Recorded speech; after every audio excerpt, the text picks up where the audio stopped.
invert the boy's penis to form this neo-vagina. Young men have died after this surgery is because the puberty blockers stunted the growth and they don't have enough tissue. They'll cut out some of the boy's colon and they'll use that to form the lining of this neo-vagina. And they're doing that to kids as well.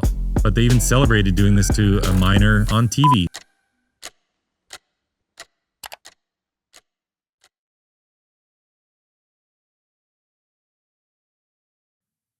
Okay, guys, got Billboard Chris here today. Very important issue we will be discussing. Thanks for coming, man. My pleasure. Thanks for having me. Yeah, right before you go to the old strip and try to debate some people, huh? Yeah, I just like to have conversations. For me, debates, someone's trying to win the conversation instead of just have a conversation. So I'm not really here to change minds of people on the far left or whatever. I just want to have conversations and raise awareness among the normies, the people who don't know what's going on about what I consider to be the greatest child abuse scandal in modern medicine history. This practice of giving children puberty blockers, cross-sex hormones, and surgeries in an effort to change their sex. Yeah. I witnessed this growing up. This girl I dated in high school, her brother or sister, I always get confused what to call them, was on puberty blockers. And that person was really depressed, man. I saw it destroy them.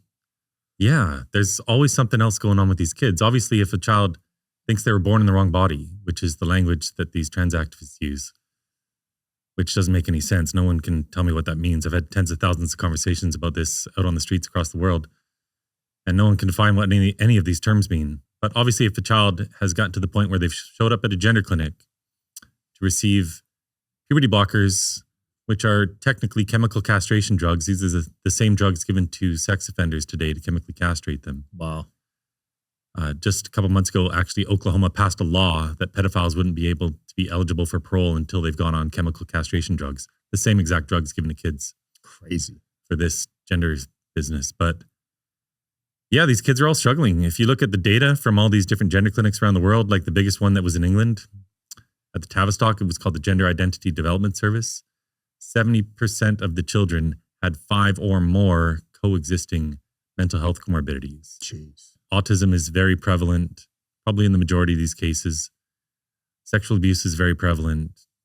Personality disorders, a parent missing. 52% of the kids had only one parent in the picture. And kids in state care are way overrepresented as well. Kids in government care. It's all the struggling kids who are now being fed this lie that the reason for their discomfort is really that they were born in the wrong body and that they need to transition to find true happiness. And as soon as they come out as transgender, they get love bombed like in a cult. They get all this attention, whereas maybe before they were kind of an outcast. And of course, that attention feels good. Now They have a special identity and they're getting rewarded for it. And they keep chasing this fantasy that they can change their sex, which of course can never happen. And what we end up with are children who've been sterilized, maimed, turned into lifelong pharmaceutical patients, sexual dysfunction, psychological dysfunction, and permanently harmed for life. So there's nothing loving about this movement at all. The whole thing's based on a lie. Right. So instead of rewarding them, what do you think the alternative solution should be? Well, so this ideology is the root of this evil. We shouldn't be teaching kids that they might have been born wrong. We should be giving them the positive message, which is that they're beautiful just as they are. No drugs or scalpels needed. But for these children who are struggling with various mental health comorbidities, we should be doing what we've always done and treating that with psychotherapy, with counseling, or just with time. 10-year-olds, 12-year-olds who are starting on these drugs because they're given to kids at Tanner stage 2, the very beginning of puberty. They don't know what life's going to be like when they grow up. They're just kids. I wear this sign that says children cannot consent to puberty blockers because they literally can't. They cannot understand what they're signing up for. They can't understand what it means to destroy your fertility. They don't know how they're going to feel when they're 25. And if you look at all the studies that have ever been done into gender dysphoria, this distress about your sex, back before they started giving these kids drugs, the vast majority of these kids just grew out of it when they went through puberty. Their gender dysphoria desisted. And a majority, back when this affected just a handful of the population, a majority of these kids grew up to be gay. So that's another aspect to this, which I don't think is talked about enough. This is actual gay conversion therapy going on. Wow. And all of the systematic reviews that have been done to date point to this. A ton of these kids, when they grow up, they are same-sex attracted. So because they're a bit different, because you get these effeminate boys, maybe more masculine girls, well, that's fine. We shouldn't be telling them there's a right or wrong way to be a girl or a boy. But a lot of these kids would grow up to be gay, and now because they're different, because they don't conform to what are really regressive and sexist stereotypes, they are coming to believe, primarily because of social media and in schools, that they were born in the wrong body. What's the process right now for obtaining puberty blockers if you're a kid? What does that look like? So it depends on the state. About 27 states have actually banned this now, all red states, of course. But increasingly over the years, all the safeguards that were in place have vanished. So you have kids literally receiving puberty blocker prescriptions on their very first appointment. Wow. There's a very famous video people can watch. I ran into this girl named Clementine at UCLA. I heard of her, I think. Yeah, back in October, Elon actually retweeted it, so it was seen a lot. But she's 20 years old now. When she was a child, 7 years old, she'd suffered sexual abuse. This made her not really look forward to growing up and becoming a woman, having had some chronic sexual abuse as a child. At 12, she was seeing her school counselor, who, because Clementine didn't want to be a woman, her counselor decided that that meant she was trans. And she told the parents that. The parents took their daughter to the Children's Hospital of Los Angeles, where they saw Dr. Johanna Olsen Kennedy. This is one of the premier doctors in the United States doing this to kids. She actually received about $10 million from the NIH to study this over several years. And then she buried the study because she didn't like the results. But on the first appointment with Johanna Olsen Kennedy at Children's Hospital of Los Angeles, Clementine was prescribed puberty blockers in half an hour. She was separated from her parents. Her parents were told they could have a dead daughter or a live son. This is the classic coercive, manipulative tactic used to get parents to go along with this. And so at 12, she started out on puberty blockers. At 13, Johanna Olsen Kennedy pushed her onto testosterone because other boys in school were starting to go through puberty. And she said, if you don't start testosterone, you're going to fall behind. And at 14, she pushed her into getting a double mastectomy. The Tri-Light from Therisage is no joke. Medical grade red and near infrared light with 3 frequencies per light, deep healing, real results, and totally portable. It's legit. Photo biomodulation tech in a flexible on-body panel. This is the Tri-Light from Therisage, and it's next level red light therapy. It's got 118 high-powered polychromatic lights, each delivering 3 healing frequencies, red and near infrared, from 580 to 980 nanometers. It's sleek, portable, and honestly, I don't go anywhere without it. Because she said, the doctor said, this wasn't what Clementine was wanting at the time. The doctor said we get better results when we do these young. So at 14, she had a double mastectomy performed by Scott Mosser in San Francisco. The testosterone she was on since the age of 13 caused psychosis, so she went off it at 17. She officially detransitioned at 19. But this is kind of a classic case. And she's now suing all the doctors involved and the therapist and the hospitals. So I'm very confident she's going to win. There's a law firm out of Texas called Campbell Miller Payne. 4 dads who all left their previous law firms just to sue for all these young people. So there's many lawsuits flying now all across the country that involve the American Academy of Pediatrics, the World Professional Association for Transgender Health, the Endocrine Society, all these institutions who refuse to actually look at the evidence. And I'm confident in time we're going to put a stop to this through the actions of each state.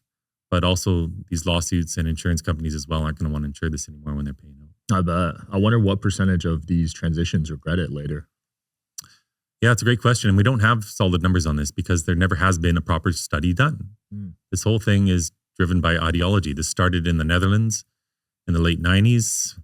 And in the first decade of this century with just a handful of kids, they developed what was called the Dutch Protocol, where they'd block puberty in these children. They wouldn't start the cross-sex hormones until 16. They would rule out other coexisting mental health comorbidities. But when this Dutch protocol was brought into the United States, first in 2007 in Boston is when they started this. Over time, they've gotten rid of all these safeguards. And we have this mess that we're in today where a lot of these activists say we shouldn't even require therapy for these kids, because to even suggest therapy is needed would be to suggest that there's something wrong with their gender identity. So they don't even want to do that. Crazy. So do you think this is a mental health issue? Absolutely. Yeah, but it's being turned into a physical health issue with these drugs and hormones. Marcy Bowers is the president of the World Professional Association for Transgender Health. They write what are called the standards of care that all these children's hospitals claim to follow. He admits in a Zoom call that literally none of the boys who started on puberty blockers at Tanner stage 2 as adults, have ever been able to have an orgasm. Damn. They have no sexual function. Holy crap. So again, they're starting kids on these drugs 10, 11, 12, whenever these kids are hitting puberty. And now they're destroying their future chance for life of having any intimate relations. They're sterilizing children. That is awful. I did not know that was happening. So yes, it's mental health, but now they're being harmed physically for life. This is irreversible damage. And what's it based on? What evidence is it based on? There is none. In the past few years, we've had systematic reviews where they look at all the scientific literature, all the peer-reviewed studies, first done in Finland. They put a stop to this. Then Sweden. Then England. There's a report. It's the most comprehensive one that's been done to date called the Cass Review by Dr. Hilary Cass. She's a lifetime pediatrician, a 400-page report. People should read that if they want to get more info. But the Department of Health, HHS, here in the U.S. just published their own 400-page report, which included a section on the ethics of this. And there's never been any evidence for this. It's ideology driving medicine. And they've used very heavy-handed tactics of trying to cancel people, getting them fired from their jobs. Anyone who objected to this out of a good conscience, knowing what's going on, all these whistleblowers from these gender clinics, for example, they've been canceled by society. They lost their jobs. They lost their means to earn an income. There's a woman in Australia right now. She's a psychiatrist. She's being investigated yet again because people have filed complaints about her. And she's just a loving mom and a professional psychiatrist who knows there's no evidence to this and that these kids are struggling with other problems. But she lost her job. And this is happening all across the Western world. Which states are handling the worst? I know we were talking before this about Colorado. Yes, it's a race between a lot of these blue states to see who can handle this the worst. Colorado is right up there for sure. They just passed a law. It's not a criminal offense, but you'll get a fine if you dead name someone, call them by their previous name, or if you misgender them. And misgendering, I should say, is actually properly gendering someone. We shouldn't be required as a society to call a man a woman. That's just not right. That's forcing us to lie. And so they've just codified into law this bill, which now forces people to lie at penalty of being fined. Crazy. And they also, in this new law, made it a sanctuary state so that if someone comes there from another state where it's been made illegal and they transition their child in that state, they can't face any repercussions for these other laws. California's done the same sort of thing. Maine's done that. Washington State. A lot of these states have conversion therapy laws put in place where it's now a criminal offense to try to help your child feel comfortable with their sex. It's totally fine to convince your little girl she's a boy because she likes playing with boy toys. Because she likes climbing in the trees and playing in the dirt and throwing around the football. These are the stereotypical things that these trans activists look for when they declare that a child is transgender. At the Boston Children's Hospital, I tweeted out all these videos from their own doctors, the #1 ranked pediatric hospital in the country, where they said it's things like a little girl who tries to pee standing up, a boy who tries to pee sitting down, trying on a sibling's clothing, and playing with the opposite gender toys. These are all signs your child is transgender and can be treated. So it's now a crime in many blue states and in Canada, all across Canada, and in other countries, because these same bills pop up all over the world. It's a crime to help your child feel comfortable with their sex. It's considered progressive to maim and sterilize them and turn them into a lifelong pharmaceutical patient. And these are the states you'll go to. You'll go in person and hold up your billboards, right? Yeah, I go everywhere. I've been to, I think, 10 countries, probably 100 different cities now. Spoke at the United Nations Human Rights Council last year. Went to Davos during the World Economic Forum. Got a ton of support on the streets of Davos, I should add. Really? And during the forum where they had their LGBTQ panel, someone had actually taken a picture of my sign and they featured it on their big screen. And they talked about all the pushback that's happening worldwide against this. And they try to conflate trans rights with gay rights. And that's one of the reasons they had a lot of success is, you know, we had all these fights for gay rights, which all around the West were won pretty much by 2015. And then the new civil rights movement became trans rights, and they've conflated this with being gay. And they combine all these letters, LGBTQIA+, In Canada, they'll include 2S for two-spirit. Wow. Because they virtue sig. I hope you guys are enjoying the show. Please don't forget to like and subscribe. It helps the show a lot with the algorithm. Thank you. Off of Indigenous people. Two-spirit. Yeah, that apparently going back millennia in some of these Indigenous communities, they'll say that people were trans. But when you look into it, it's almost always gay men. Yeah, I've never heard of trans way back. No, and even if it did exist, they weren't blocking puberty in children. Yeah, how would they do it back then without a pill or whatever? There was no means to do it. So this is a new thing. This is a social contagion primarily affecting girls. This used to affect mostly boys back when it was 1 out of 30,000 kids. Now it's 3-to-1 girls versus boys showing up to these gender clinics. Wow. The New York Times reported 300,000 children in the U.S. had been diagnosed with gender dysphoria. Jeez. Tens of thousands of kids just in the U.S. have been medicalized. And we don't have all the statistics on this because we don't have figures for people who paid privately and things like that. But based off insurance data, not including Kaiser Permanente, not including Veteran Affairs.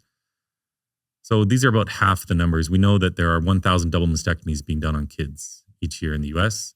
That's the conservative number. The more accurate number is probably double that. Wow. And according to insurance data, up to 179 girls under the age of 12 and a half had a double mastectomy for gender. Oh my gosh. It's elementary school. Yes. Grade 7, 12-year-olds. It's insane. I have this woman on camera from Kaiser Permanente in Oakland, California. She's the psychiatrist there. And she admits, she's asked a question, what's the youngest you've done surgeries on these kids? And for boys, her name's Kellen Lackhart, by the way. For boys, she said the youngest they've done vaginoplasties is 16, having started the process at 15. And when she says that, I think she's referring to hair removal, which they have to do. But they actually, this gets really gruesome. I don't want to get into this too much, but they invert the boy's penis to form this neovagina, they call it. But because these boys went on puberty blockers, their genitalia never grew, so they don't have enough tissue to work with. Mm. So what they'll end up doing, and some kids have died, or young men have died after this surgery, is because the puberty blockers stunted the growth and they don't have enough tissue, they'll cut out some of the boy's colon. What? Or some of the peritoneum, the lining of your abdominal cavity, and they'll use that to form the lining of this neovagina. Oh my gosh. That's disgusting. It's brutal. And they're doing that to kids as well. Not as much as these double mastectomies, of course. But they even celebrated doing this to a minor on TV. The case of Jazz Jennings had this 10-year-long reality show where they started transitioning this boy from the age of 3 or 4 or whatever he was. Jeez. And at 17, on the TV show, they celebrated him getting this surgery done. So people don't believe this is being done to minors, but all the evidence is out there. And for girls, up to 179 under the age of 12 and a half have had double mastectomies. So parents have to take some accountability too then. Big time. So a lot of the times this is mothers pushing this on their kids. In virtually all of the custody disputes you see over this issue, it's the mom pushing it, dad against it. That's another conversation for another day. But this is like suicidal empathy sort of thing, toxic empathy. So you get these left-wing mothers pushing this on their kids. But then in a lot of cases, it's parents being blindsided. Their child, who probably is on the autism spectrum, gets online, finds other people pushing this, and gets indoctrinated. Or maybe it happened in school. Maybe they started going to these GSA clubs, these gender and sexuality alliance clubs that are held at lunchtime or after school, where these misfit kids are now getting all this love and attention. And they're coming to believe that they're trans, and that's the source of their struggles. And it can be really hard in a lot of these cases, especially in these blue states where they've passed laws calling it conversion therapy to help your child feel comfortable with their sex. Now you get parents who feel like they can't even do anything. There's the case of Jeff Younger, a man in Texas, whose wife took their twin boys. One boy, she started transitioning, socially transitioning, when he was just 3 or 4 or 5 years old. But she took them to California, a sanctuary state, so that her husband couldn't do anything about it. Oh my gosh. And she's now started the one boy, one of these twin boys, on puberty blockers. That's insane. Is there a coming back once you're on those? So technically, if they come off them after just a short period of time, a few months, puberty would resume. It's still going to have caused some damage. But we know from gender clinic statistics themselves, depending on the clinic, it's 98% or it's 100% of these kids stay on the puberty blockers and progress to the cross-sex hormones. Jeez. So the sales pitch from the trans activists is puberty blockers buy time. They just keep the child looking neutral, because apparently it would be too traumatic if they were to develop their adult secondary sex characteristics. So they keep them looking neutral so they can explore their gender identity. That's the sales pitch. But in reality, when these kids, if they've shown up to the gender clinic, they're not there to explore their gender identity. They're already deep into this. They want the puberty blockers and they want the cross-sex hormones. So the girls want testosterone, the boys get estrogen, because they want to look like the opposite sex. And so almost every one of these kids progresses to the cross-sex hormones, and they stay on these for years. It's sterilizing a lot of kids. It damages their fertility. Depends when they started on them. It depends how long they were on them. Yeah. But for sure, a lot of these kids and young people like Clementine, she thinks there's no way she'll ever be able to have kids. And so, no, there's no coming back from that. There's this window of opportunity to go through puberty. When you're 20 years old and you've been on these drugs as a teenager, you don't go through puberty at that age. So you get these boys, these young men who have effeminate voices for the rest of their lives. You know, their bodies didn't develop as they should, and they're stuck perpetually in that state. It's terrible. I can usually tell if someone is trans, honestly. Like, no matter how many pills they're taking or hormones, like I feel like there's just distinct features. For sure, especially with men, because if they've gone through puberty at all, they've got deeper voice and broader shoulders and all that. And they're still tall and big. Yeah. The jawline. The girls tend to pass more because they all grow a beard because of the testosterone. So they're actually growing beards? Every single girl who goes on this grows beards. Yeah. I did not know that. So they tend to sneak under the radar more because you see someone with a beard, you just think they're a man. Right. But, you know, they're 5'3" and they might have a kind of a prepubescent voice still. And so I can spot them almost always because I do this for a living. I talk to so many of these people. But again, they're just kids. And what's the fundamental lie here? That they were born in the wrong body. It's all a lie. This whole thing is a cult. Yeah. They call it gender affirming care. We never should use their language. This is sex denying harm, is what it is. And the only thing it affirms is self-hatred. These young people, they hate themselves right now. They hate their life. They hate their bodies. They want to change. So that's the only thing any of this is affirming is hatred. Yeah. You've talked to thousands of these trans people, like you said. Have any of them contact you afterwards? Like, you actually changed my opinion? I don't get a lot of that from the trans-identified people, but they don't all disagree with me either, especially some of the more old school transsexuals. A lot of them agree we shouldn't be doing this to kids. I gave a speech in Kelowna, BC a few years ago where a couple trans-identified people happened to be walking by. It was outside in the summer. And they spoke with me afterwards and agreed with everything I'd said. Wow. So they're not a monolith, but, it takes time for a lot of these people to acknowledge that what they've been chasing has been a lie. Right. Their whole life is a lie, basically, at that point. Yeah, they started on puberty blockers and then the cross-sex hormones, and they still don't feel satisfied. So then they want to get the surgeries, and then they're still not satisfied. And then it's another surgery and another surgery. And then they get a bit older and their brain finishes developing, and all this love and attention and this friend group that they had when they were young, a lot of that's gone. Their friends have gone and gotten married. They want to have kids now. They can't. And they can't. There's this surgeon from BC Children's Hospital where I'm from in British Columbia, Daniel Metzger. And he says in these leaked recordings, there's this thing everyone should look up if they want to read more about this. It's called the WPATH files. These were leaked internal documents and leaked videos of all these trans health professionals speaking with each other. And this guy admits he follows these kids into their 20s and they get to be 25 and they want to have a family, but they can't because they're infertile. And he says, yeah, the dog's not doing it for you, is it? As though having a pet is a replacement for one day having your own family. So he knows the regret rate is there. He talks openly about it. But then he keeps doing this anyway. All these kids. I hope they're at least disclosing that to the kids, that you can't have kids in the future, if you go down this route. It's on the consent forms they sign. Oh, it is? But when you talk to a lot of these detransitioners, a lot of them had no idea. Damn. Some of them think they can grow their breasts back. Wow. Like we're dealing with some people who have serious other mental health issues going on.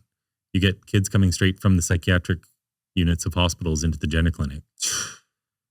Jamie Reed is a whistleblower from Missouri who she's a lesbian woman. She worked at this gender clinic to help these kids. She worked there for 4 years. She was case manager for over 1,000 children. She blew the whistle on all of this, said all the same things that I'd be telling you today. But one of the cases she mentioned is this boy that was sexually abusing dogs who was sent from the psychiatric unit. And right away, they just gave him Lupron, the puberty blocking drug. Wow. Probably to chemically castrate him. But this is a seriously mentally unwell child. And they just, in one appointment, start prescribing these drugs. What do you know about anyone in half an hour? I've known you now for about half an hour. We've just been talking about this, but I really know nothing about you. Yeah. What can a doctor know about these kids? You don't know anything in half an hour, 2 hours, 10 hours. You're barely scratching the surface. I think the average doctor visit now, just in general, is like 8 minutes. Right. But here we're talking about drugs that are going to completely change the course of their life, that are going to destroy their chance of having a family. And when you get a bit older, it's all about family. Absolutely. When you're young, you're chasing things for yourself. You're having fun. You're going to Vegas and partying with the friends. As you get older, it's all about family. Yeah, you got $2, right? I do. Yeah, so I know this resonates with you. You would never want to see them go down this route. Right, which is why I learned about this in the first place, because I do see this as like a cult that has taken over our entire Western world, a cult that's being pushed and funded by the governments and all these NGOs with billions of dollars. None of this happened organically. This was all funded. It was all and planned. pushed. Yeah, in Canada, we've sent something like $12 billion overseas pushing gender initiatives. Oh my God. In the US, it's more than $100 billion. Jeez. That's nuts. They've been sending hundreds of millions of dollars to other countries, to their own universities to push this stuff. Like, why is the US government funding Australian universities, for example? That's weird. Who end up pushing this? They're trying to spread this out. Absolutely. Did it start in the US and Canada and kind of just... Well, it first started in Holland. Oh yeah, you said that. But it's certainly the most insane, I would say, in the US and Canada. Yeah, we seem to have the most mental health issues here. But they also got rid of the safeguards. The medical bodies are ignoring all of the evidence that shows this isn't helping kids. All of the evidence shows there is no evidence. That's all it really says. And there's great risk of harm. But there's never been a single clinical study. I mean, it's easy to get what you want here. I got Xanax in like 5 minutes. I went to a doctor I've never met before and said I had some anxiety. Right. And with parental approval, Planned Parenthood will give out these hormones as well. But as soon as these children turn 18 years old, and again, it's mostly girls doing this, an 18-year-old girl walks into a Planned Parenthood, she walks out 20 minutes later with a prescription for testosterone. Wow. That's terrible. And they don't question anything. They just say, congratulations, you've discovered your gender identity. Yes, you're a wonderful candidate for puberty blockers or cross-sex hormones. Here you go. And so these drugs are given off-label. They've never been approved by the FDA for this purpose. The puberty blocking drug was originally approved for prostate cancer, for endometriosis, uterine fibroids. It's given to sex offenders to chemically castrate them. But with women, for example, with endometriosis, they say don't take this longer than 6 months because the side effects are very severe. But they give this to kids for years. Jeez. I wouldn't be surprised if with telemedicine on the rise that people could just call up and get it in a few months. That's done all the time. Oh, it's already being done? Oh, yeah. Wow. It's already done. And in states that have banned this, you've got people ordering hormones in the mail. I know a girl in California who had her double mastectomy scheduled over a telehealth appointment. What? 15 minutes. So she didn't even see someone in person? No. And that case of Clementine I mentioned, Scott Mosser was her surgeon. First time he met her was the morning of the surgery. No. So it's just a treadmill of people coming in, coming out. There's a lot of money in it, of course.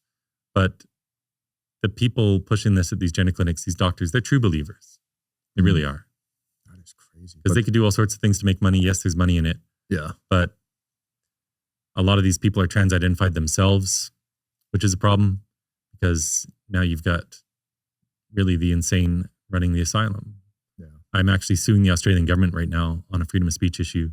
So is Elon, because they censored one of my posts last year where I criticized this woman named Teddy Cook, who'd been appointed to the World Health Organization panel of 20 so-called experts tasked with drafting healthcare policy for trans-identified kids and adults all across the world.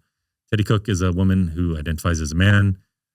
She posts naked images all the time. She says trans-identified people have better sex when they're high on illicit drugs. She posted a picture of bestiality even, a dog sodomizing a man. She posts about trans orgies, just all this gross stuff. Naturally, she was appointed to the World Health Organization. She's not a doctor. She's just an activist. These are the types of people drafting healthcare policy. And so I criticized her and I called her a woman because she is. And then in Australia, they have this bureaucrat called the E-Safety Commissioner whose job is to censor the internet. So she ordered my post taken down. X refused. They forwarded me the legal takedown notice. I then filed an appeal, and then so did Elon. So we've got this big freedom of speech case going on down there right now. Wow. But this is the same all across the world. Like the president of the World Professional Association for Transgender Health That's is a man identifying as a woman. That Kellen Lacard individual at Kaiser Permanente who said how they cut off the breasts of a 12-year-old girl. She's a woman identifying as a man. At the Supreme Court hearing in December, they heard oral arguments for the Tennessee ban, because Tennessee banned this a year or two ago. So the lawyer for the ACLU, who is suing for the right to sterilize kids, that's what they're doing. That's a woman named Chase Strangio. She identifies as a man. So you have all these ideologues who are the ones writing healthcare policy and who are the ones being given credit, who are the ones that we're supposed to listen to, I guess, because of their lived experience. This is some leftist thing, right? They only want people with lived experience writing the policies. Well, no, how about we just have healthy individuals who look at the evidence and we have evidence-based care for these kids instead of ideological-based care. Insanity. Yeah, because when you were a kid, this wasn't even a thing. Totally non-existent. Never heard of it. I never heard of it until I was in my 40s because this really took off around 2015. Again, coinciding with the end of the gay rights movement, all the money went to this. And social media really took off, 2010, 2015, kids were all getting on it. So this is just the perfect storm. And everyone was too afraid to say anything because they were getting canceled and fired from their jobs. And this is still happening to this day. But no one can fire me. I'm my own person. I used to have a real job. I was a financial advisor. Wow, big change. But I quit that just to raise awareness about this because, as you said, I'm a dad of 2 girls. I learned all about this to protect them. They're not affected by this at all. But when you're a parent and other parents struggling with this can't speak up because they would alienate their own kid, I just felt a calling to do something about it. So I'm doing it the only way I can, which is out on the street. Makes you wonder what they're going to push next because it just seems to keep getting worse and worse, right? Yeah, there's this whole transhumanist push to, turn us into cyborgs and stuff. Yeah. It's a bit scary. It is. Playing with Mother Nature. I'm all for everything Elon's doing, but that chip that he wants to put in our head, it's a little bit scary. I'm passing on that one for now. It's becoming like the Matrix, right? You can just plug in and learn Kung Fu. Nuts, man. Well, where are you speaking next? You said you're about to travel? Yeah, I'm off to Brussels in a couple of weeks. It's home to the European Parliament. How's Europe dealing with this right now? Some countries are doing great. England, Scotland have basically put a stop to this. Scotland also banned the cross-sex hormones. England still wants to do a clinical trial on all these kids, though. Yeah. Finland, Norway, Sweden, Denmark, they've all basically put a stop to this. They're preaching for therapy instead of medicalization. But this is still a mess. I was in Geneva and I met with a father there who has lost custody of his daughter. Wow. And so is the mother to the state. How did that happen? Because they didn't want to give her puberty blockers. Huh. So even in Switzerland, that's happening. And he can't expose his identity because of his job. But this is happening everywhere. And it's being pushed by the European Parliament.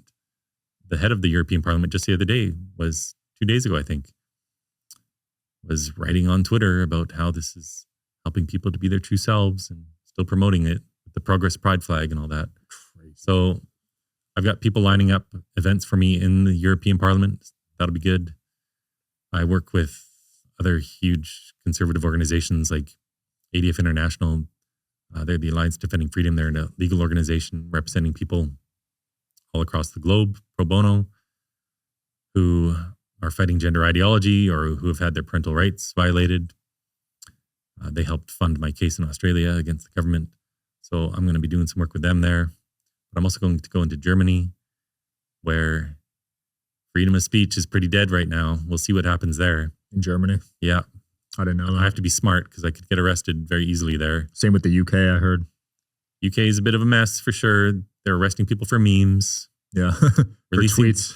Literally releasing sex offenders to make room for people who wrote something a little bit mean on the internet. Insane.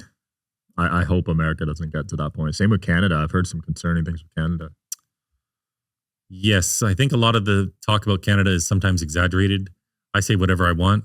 The problem with Canada, though, is if you're working for the government, and something like 1 out of every 3 people have some government job, Right. whether you're a teacher or whatever, you can't speak openly about this because they set their own rules and they'll fire you. Jordan Peterson is supposed to go for re-education. I saw that. They want him to get social media training. But he's not even a professor anymore, right? No, and he's not. I guess he's still a practicing psychologist. I don't think they've taken his license away. I know they wanted to. But he's just busy doing his stuff. Yeah, and that's the regulatory organizations who basically all have their own standards where you can't discriminate against someone based on their gender identity, which sounds lovely, sounds nice. But in practice, that means you have to allow men in women's prisons, men in women's sports, men in women's shelters. And this is, of course, insane. Yeah. We can't have a society like this. So we're winning. We started off this bit talking about, how often do I change minds or how often do I hear from people who were aggressive? We really just need to reach all the people in the middle. The average person just goes to work, comes home, has dinner, plays with their family, goes to bed. They have no idea this stuff is happening. So that's the type of demographic that I'm trying to reach.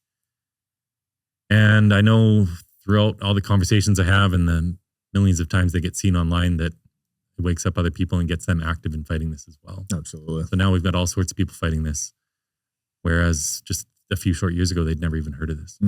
Have you seen the numbers go up or down since you started? You started in 2015. You said there's 1,000 surgeries a year roughly. So I started my campaign in 2020. 2020. Really, this whole trans explosion with kids started around 2010, really took off around 2015. But as for numbers, I think we're plateauing right now. I'd say this ideology has peaked. And there's a movement among Gen Z to get more conservative. We see this in all the elections. When they look at the demographics from 18 to 30, they're going more conservative. In Canada, we just had an election, and it was the boomers who voted in the Liberals again. If not for them, the Conservatives would have gotten in. So I think that's a very positive sign. The pendulum is starting to swing back. Yeah, that is a good sign. Shout out to Charlie Kirk. People like him really waking people up. Hugely important what he's done. I'd love to see you two on a campus together. Yeah, I've done a couple events with Turning Point. Oh, you have? But that would be fun. Yeah, that'd be cool. Yeah, I went to Cal Poly San Luis Obispo. And I went there with Chloe Cole. She's a young detransitioner. And of course, the university put on a counter protest, about 400 of them. They hired a drag queen to come. And the drag queen came and shook his fake boobs in the face of Chloe Cole, a young girl who lost her breasts at the age of 15. Jeez. I mean, that's how off the rails and insensitive these people are. They don't care. They should be having great concern for her, for the harm that was done. Yeah. But instead, they just want to troll her. It's awful. There's a whole reality show about drag queens. RuPaul. Is that what it is? Yeah. Drag Race. Yeah. Yeah. And they're like mainstream now. Like they have millions of followers. Yeah, huge. I saw on the Strip, there's some RuPaul's Drag Race show, one of the That wouldn't surprise hotels me. there. Yeah, in Vegas. I mean, this is going to be around for a long time. But what we can do much more quickly than reducing this ideology to nothing what we can do is put a stop to the medicalization of kids. Yeah. Well, Trump came out and said there's only 2 genders, right? He sure did. So he wrote an executive order stopping all federal funding to any institution doing this to kids. A liberal judge has stopped that in the meantime, but he also said no more Medicaid used for this. And so that has put a stop to this in some of the hospitals. Wow. In So these we were blue paying states as well. I didn't know we were paying for this. The tax dollars are going towards this. Oh, yeah. Yeah. Under Obamacare, it was required to cover gender identity. What? Yeah. And these surgeries are probably tens of thousands, I'd imagine, right? Yeah, double mastectomy will be like 10,000. The drugs themselves, they'll give this puberty blocking drug as an implant often in the arm or the thigh. And that's 40,000 US a year. Jeez. That's insane. Just for the puberty blockers. Oh my God. And then what the trans activists call bottom surgeries, because they like to put euphemistic terms on all of this, those can get to be $100,000. So it's currently about a $2 billion a year industry, and it's growing about 15% a year. Is that in the US that or includes worldwide? the adults? That, I believe, is just in the US. $2 billion a year. It's a good amount. Yep. It's a good amount. It's not as much as some people say, but again, we're talking about tens of thousands of children. And that affects, in Being turn, hundreds of unnecessarily thousands of harmed. lives. Yeah. Because of their families, their friends. Yeah. They're like in a cult. If their family isn't supportive, they're encouraged to cut off from their family and adopt their new glitter family. Yeah, I know people talk about the athlete stuff like a lot, but this is important too. Like the sports stuff, people try to focus on with the trans movement. But yeah, I mean, that's for sure a big deal. In California right now, you've got this boy winning the long jump, winning the triple jump. That's, of course, not as big a deal as harming children for life, but it's taking away scholarship money from some of these girls. They work their whole lives training hard every day. And what chance do they have against some 6'2" male? yeah, You have no chance. the volleyball spikes. Some girl got a concussion. Yeah, permanent brain injury, Crazy. actually, because the velocity was just much greater than what a girl could hit. But this is happening all over the world. We had Olympic gold medalists losing out to men. The boxing, right? Yeah. I think 2 trans made the finals. Yeah, so they don't even call themselves trans. These people were born with a disorder of sexual development, which the left will call intersex. Intersex is just an umbrella term for all of these different disorders of sexual development. So with these 2 boxers, we don't have all of their medical records. Some were leaked, but we're quite certain that they were born with this condition where their testicles were internalized. And they have today, I guess, a micropenis, you call it. But at birth, they might have been confused as a female because things just didn't form right. But the testicles are up inside. And when they hit puberty, they're still fully male. Their chromosomes are XY. They're producing normal amounts of testosterone. They're going through male puberty. They're fully male. But unfortunately, they were born with this condition. That doesn't mean we should have them fighting against women. They were banned by this other boxing institution because they did these medical checks and they did discover, yes, they're fully male. But the Olympic Committee didn't have the stones to do the right thing and kick them out. Which is crazy. Competing against women. Yeah. That's like the premier event. That's like worldwide. Yeah, and it's not just running, it's boxing. Like you're physically beating up a woman. Like they should, I'm surprised. Did they get sued for that or something? Like, no, I don't think there's been anything like that. what? Yeah. Like the 3rd place girl should have really went after them. Yeah, or the girl who lost in round 1, who knows how far she would have gone. Yeah. 'Cause Right? that affects her whole career at that point. That's right. Like if you win a gold medal, you're getting 6-7 figure endorsement deals after that. Like that's your whole livelihood. Absolutely. Yeah. And so Trump has said he's not going to allow any of these trans-identified athletes or these, men with disorders to compete in the Los Angeles Olympics coming up. So that's good. Yeah. But we just got to keep educating people. That's all I try to do because it does take time. We're talking about something that's had decades of a lead on us in pushing this and in the billions of dollars. no one's funding me. This is all on my own dime. People do help a bit through my website, but you know, the left has all the money behind them on this. And the people fighting them back are really, mainly it's a bunch of parents. And now increasingly detransitioners. And then you get young athletes like Riley Gaines, who's been tremendous. But we're not some organized group with a whole bunch of money. We're just individual citizens who are concerned, but we're still winning because we got truth on the side and the truth spreads for free. Love it. Where can people support you, keep up with you?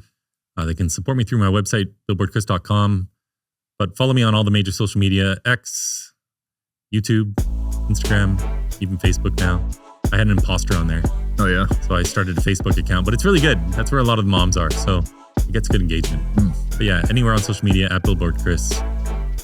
And people can email me through my website as well if they want to get in touch. Love it. Check them out, guys. Thanks for coming on, Chris. That was awesome. Thanks, brother. Yep. See you guys.